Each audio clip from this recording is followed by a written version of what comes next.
Declaraciones de la consellera y de la alcaldesa durante la presentación esta mañana de una campaña sobre los valores de la biodiversidad en la ciudad de Valencia. Es una iniciativa que tiene una importante componente de participación ciudadana. En 2005 la Generalitat ponía en marcha un banco de datos de la fauna y la flora de la Comunitat Valenciana que actualmente tiene catalogadas más de 1,2 millones de especies. Ahora con esta campaña se trata de dar a conocer ese rico patrimonio de biodiversidad en la ciudad de Valencia. Como decíamos, tiene una importante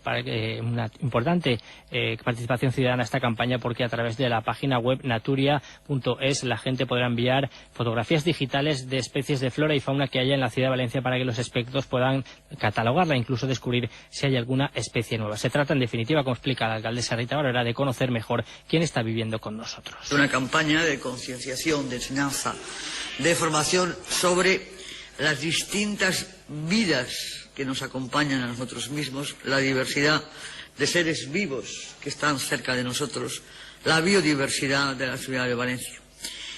Esta campaña nos va a permitir conocer mejor quién vive con nosotros. La campaña incluye también la realización de rutas mensuales por barrios y pedanías de la ciudad para conocer esa rica biodiversidad de la ciudad de Valencia.